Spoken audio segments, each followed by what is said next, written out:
আজকের খুতবায় একটা কঠিন বিষয় নিয়ে আমি অনুভব করি এটি আমার এবং আপনার জন্য একটা গুরুত্বপূর্ণ স্মরণিকা। এটা এমন কিছু যা সহজলভ্য হিসাবে মনে করা হয়।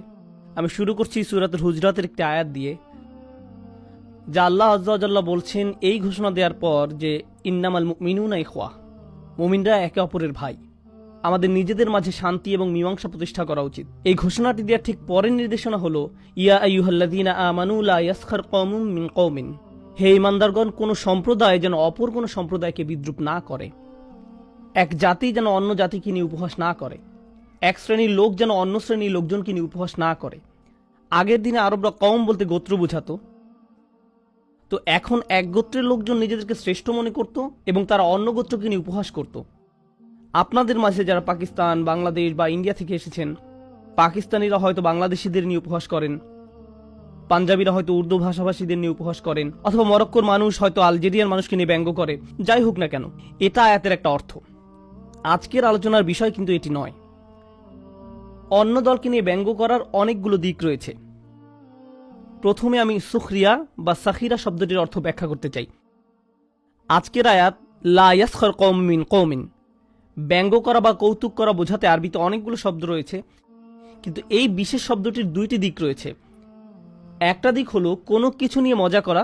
যদি কোনো কিছু মজাদার হয় আপনি সেটা নিয়ে অবশ্যই হাসতে পারেন। কাউকে দেখতে মজার দেখায়, কেউ কোনো মজার আচরণ করে, কেউ হয়তো মজা করে চিৎপটাং হয়ে পড়ে যায়, বা যাই হোক এরকম কিছু একটা, আপনি সেসব বিষয় নিয়ে হাসতে পারেন।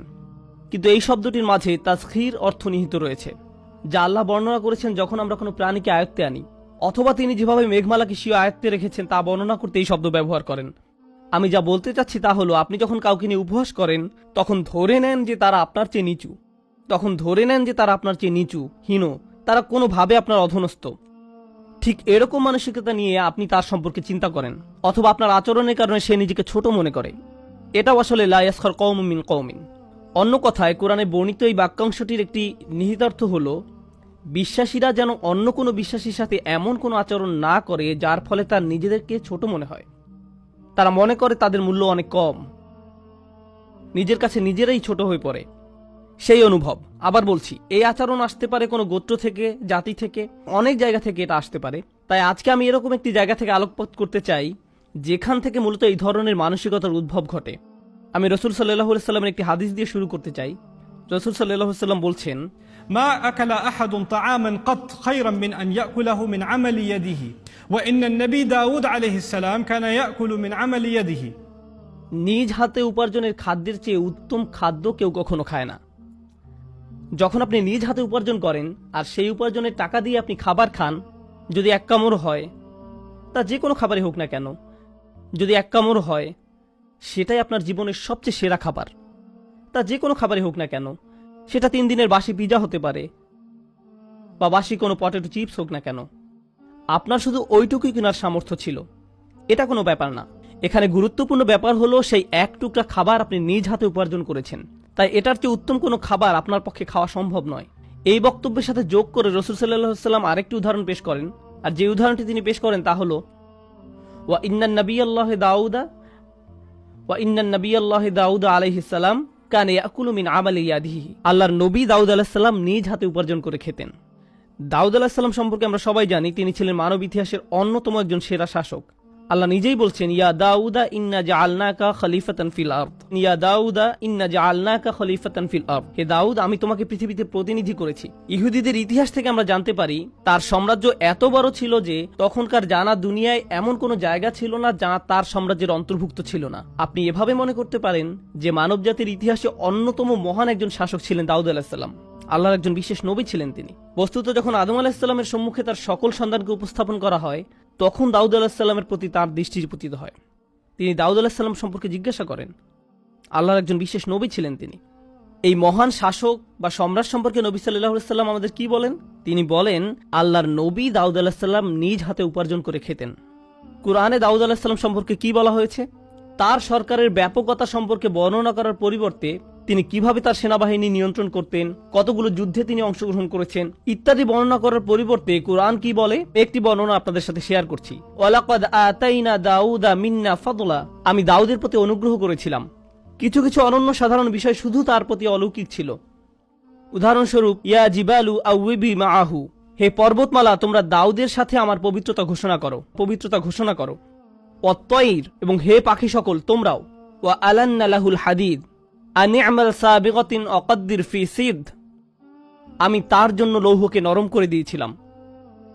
অন্য কথায় তিনি শিখেছিলেন যে কিভাবে লোহাকে গলাতে হয় এবং সেটাকে বিভিন্ন আকৃতি দিতে হয়। তারপর আল্লাহ সরাসরি তাকে নির্দেশ দান করেন, প্রশস্ত বর্ম তৈরি করো, কড়াসমূহ যথাযথভাবে সংযুক্ত করো। অন্য কথায় আল্লাহ তাকে লোহা দিয়ে কাজ করার ইঞ্জিনিয়ারিং শিক্ষা দিয়েছিলেন। এখন দাউদ আলাহিসাল্লাম সম্পর্কে এই সমস্ত বিষয়গুলো নিয়ে একসাথে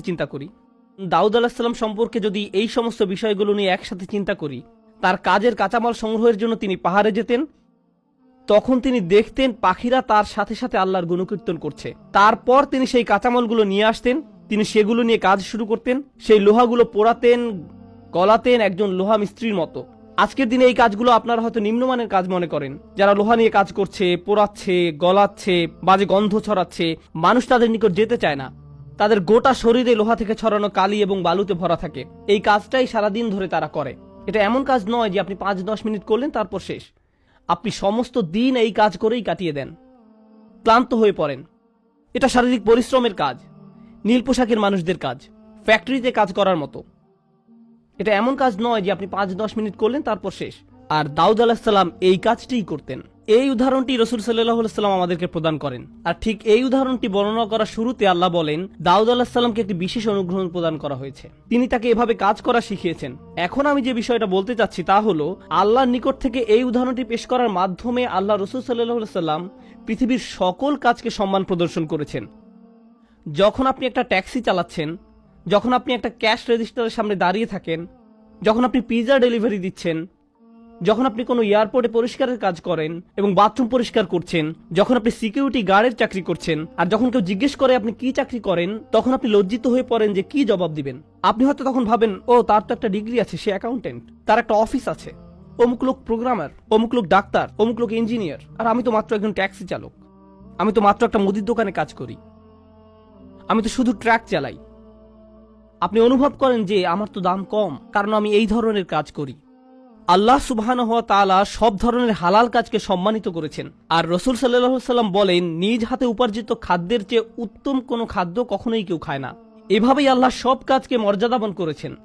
এবং তিনি একজন নবী দাউদ আলাইহিস সালামের উদাহরণ পেশ করেন, যিনি শারীরিক পরিশ্রমের কাজ করতেন।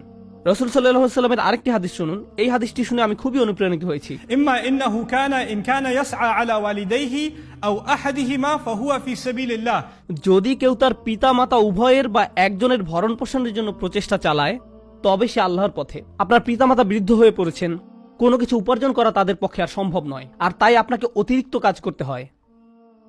আপনার নিয়মিত চাকরি হয়তো আপনার নিজের ভরণ পোষণের জন্য যথেষ্ট, কিন্তু পিতামাতার জন্য আপনাকে এখন অতিরিক্ত কাজ করতে হয়। তারা অসুস্থ এবং বৃদ্ধ হয়ে পড়েছেন। তো কেউ যখন এরকম পিতামাতা উভয়ের জন্য বা একজনের জন্য ভরণ পোষণের প্রচেষ্টা চালায়, তবে সে অবস্থাকে রাসূল সাল্লাল্লাহু আলাইহি ওয়াসাল্লাম কি বলেন?